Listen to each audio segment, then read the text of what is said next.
Listening to something the other day, and a thought occurred to me that hadn't occurred to me before, and I've been thinking about it regularly since because I think it answers a few questions. One of the questions that I enjoy listening to people talk about is the probabilities of the origins, the theoretical origins of the Book of Mormon, which are just interesting, fun to think about. But I think there's one question that kind of answers all of the different theories, combines all of the different questions and theories into one. So it's the following hypothesis, thought experiment, and I think, in thinking about it, it seems like there would be enough substance to it that somebody could really take off with it if they wanted to, and do something really cool with it, like actual work, historical work to try and answer the question. But here's the question. What if we didn't know where the Book of Mormon came from? Where would we conclude that it came from? So imagine that we are,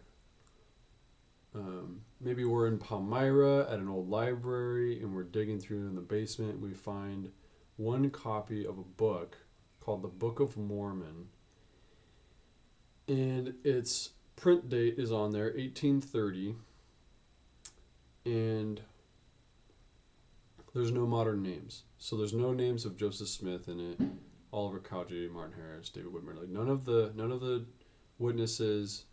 We have no idea where it came from, other than it was printed in 1830, or thereabouts, and it was found after that time. Maybe it was found in 1830s or 1930s or the 2030s, but we find it at some point, and we're trying to figure out where it came from because it is a singular copy. There's no copies of it anywhere. Just that one copy.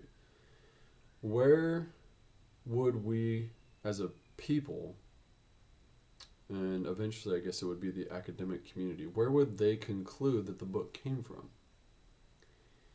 And just thinking it through, a couple quick searches in our day would reveal some things, right? Like you would quickly search online and find, oh, there's no other book called the Book of Mormon. There's no other books that have these names in them, like Nephi, Lehi, Alma, whatever.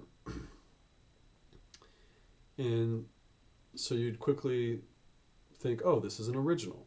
This is an original writing. Somebody wrote this and published it or printed it, and then it didn't go anywhere after that. And then you would start to think of like, well, who and why? In a quick reading of it, you'd decide, okay, it's not like a haphazard book. Like there's something going on, whether it's like spiritual or historical or fiction, fan fiction, maybe Bible fan fiction. Something interesting is going on here. And then at some point, academics would have to take it and assess it, and over time there would be a growing consensus, just like there's today, that there's more to it than just the text. Like there's weird things going on in the Book of Mormon that need to be explained. So one of those things that's happened in the past 100 years is the chiasms. It's an easy one to point to. Like, oh, where did the chiasms come from? And so you can imagine in this scenario, if that was discovered, that the historians would have to think about the origins of this book pretty carefully because of just that simple Hebrew structure that's in the text. And so as I'm thinking about this, I came up with basically two predominant conclusions. It would either be concluded, or I guess the popular hypotheses would be either one, it was a collection of translators that translated a real record, but that we don't have a history of how that happened, right? We don't know who the translators were. We don't know where the record is, what record it was. But they would have to conclude, well, it must be a translator that translated this because of all the stuff that we're finding. And it couldn't just be done by one person. It would have to be done by several people, if not many people, over the course of time, because it's a pretty complicated translation. So that's one hypothesis. The other one that seems likely is that it would be a fictional document produced by a collection of prolific writers. So maybe it could be one, I guess. It would be like one prolific writer over the course of his lifetime produced the document, or a collection over a series of years, or many over the series of months.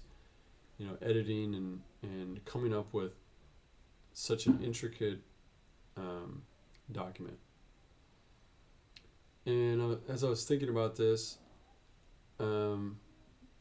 it seems obvious, maybe it's not obvious, I don't know, but it seems obvious that if you found this singular copy of a book in a basement somewhere, and then you had academics and historians and everybody looking at the document, trying to figure out where it came from with basically no source material, no historical documents to go from, just the text itself, it seems like it would be impossible to conclude that it came from Joseph Smith, or Joseph Smith and his collection of friends, or that it came from Joseph Smith and his collection of friends within the span of months or even years. Like, we'll give them 5 years.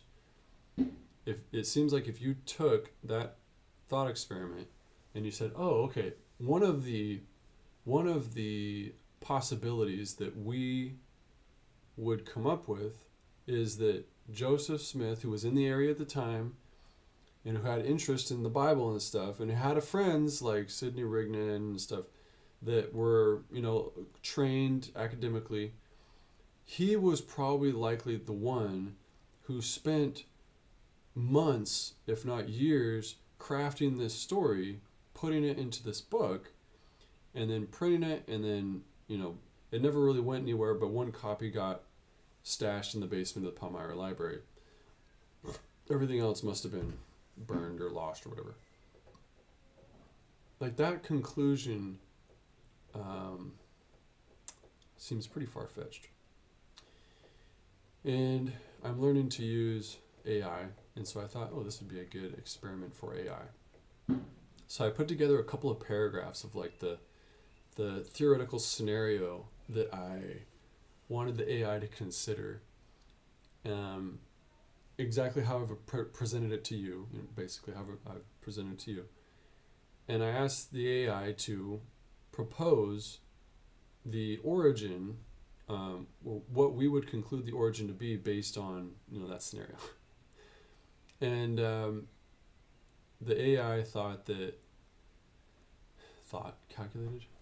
The AI presented the most likely scenario, the most likely conclusion being that it was a fictional book compiled by a collection of geniuses over the course of years. And I didn't give it like a multiple choice thing. I said, whatever you think would be the most likely, and then why. And it spit out a whole bunch of information as to why, which is pretty cool. And so that was the conclusion the AI came to, was that it was a fictional book composed by a collection of geniuses. And then second and third place second place was not like a close second. As I was talking to the AI was explaining how the next most likely theory was that it was a actual translation by a collection of genius translators, but that theory would probably not be taken seriously, because if that was the case, you would have a much better historical record of what took place. Whereas if it was just a bunch of friends, like I can't remember that group that C.S. Lewis used to belong to, but a collection of writers that used to sit around in the bar and just like play with each other's writings and stuff like that, that makes more sense why it would be less well known.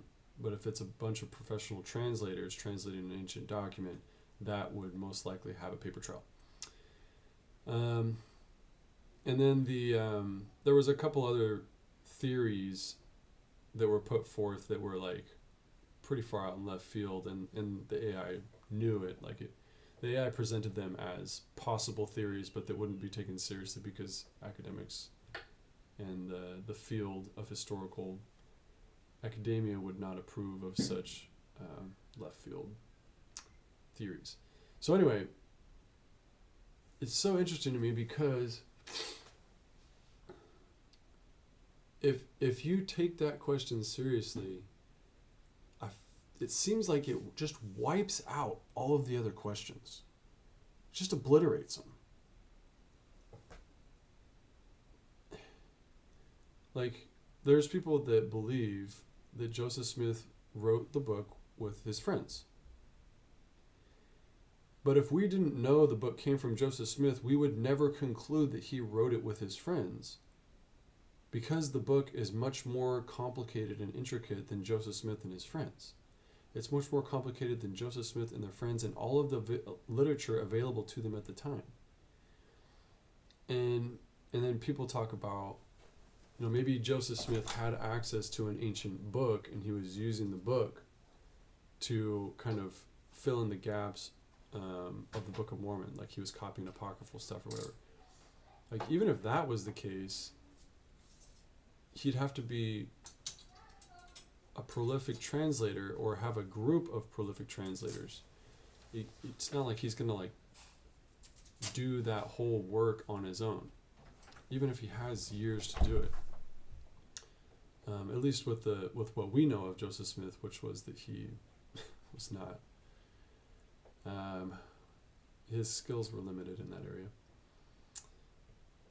So it just, as I'm listening to some of these debates now, it makes them so much less interesting to listen to people propose the different theories and talk about, like, well, did you know that this book, he might have been in the area and so might have had the training and this and that, and if we combine all of these different things into this idea, then it makes the collective much more likely to be that Joseph Smith and his friends just wrote it, for example. And the way they pull everything together, it makes it seem so possible and even plausible. But after thinking about this for a few days, I can't even listen to those debates anymore because none of it seems possible or plausible.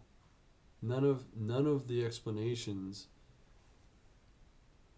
come close if you just start with the question of, what if we didn't know where it came from? Where would we think it came from? Because all of those options are so far removed from any theory that's ever been presented, including the one that I believe to be true, which is Joseph Smith translated it using the power of God. Like that. And maybe I should ask the AI about that. I didn't ask the AI about that because I'll bet